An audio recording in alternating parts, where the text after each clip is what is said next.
pervert's dark confession. Allow me to preface this by saying that I'm aware that throwaways are discouraged, but this is too embarrassing for me to associate it with my already anonymous primary, but I need to get this out. For far too long, I've been living in shame, and it has to be the time to stop. I'm hoping that by putting this out there, even though anonymous, this will have instilled enough shame knowing that there are real people out there that know my dirty secrets. So here it goes. I'm a huge pervert. For 10 years, I've been living in shame with what my prepubescent self did and what my current self will sometimes occasionally feel. This very deep and very dark issue I have centers around my sister and actually goes back for as long as I can remember. It is sexual in nature, but my actions predate before I had the slightest inkling of what sexuality was, so I guess I will start at the beginning.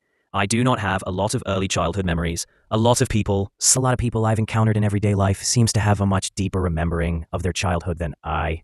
Many seem to remember as far back as 2 years old, and my sister-in-law claims to have a memory going back to 1 year old, but I call BS on that one. Anyway, most of my earliest childhood memories is around when I'm in kindergarten. I have a few fragments of memory here and there, such as throwing up in a trash can and being very embarrassed, not understanding why my teacher was so upset at a classmate that spent an extra 10 minutes after recess picking dandelions for her, my first girlfriend. All of these are split-second snapshot memories. There is, however, one involving my sister that I remember clear as day.